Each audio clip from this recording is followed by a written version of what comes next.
దేశంలో జరిగిన అతిపెద్ద మార్పు ఒక రోజుకి 1,00,00,000 ప్రయాణించే ఏకైక దేశం భారతదేశం. 1,00,00,000 రోజుకు ప్రయాణిస్తారు రైళ్లల్లో. ఉట్టి రైళ్లల్లో.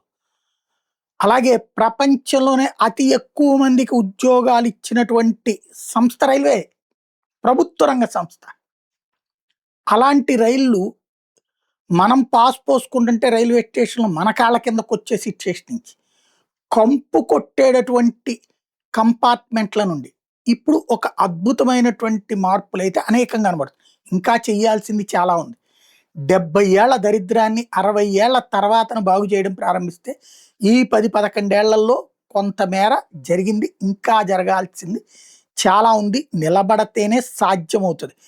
ప్రస్తుతానికి దేశవ్యాప్తంగా 99.6% ఎలక్ట్రిఫికేషన్ చేసేసింది రైల్వే శాఖ.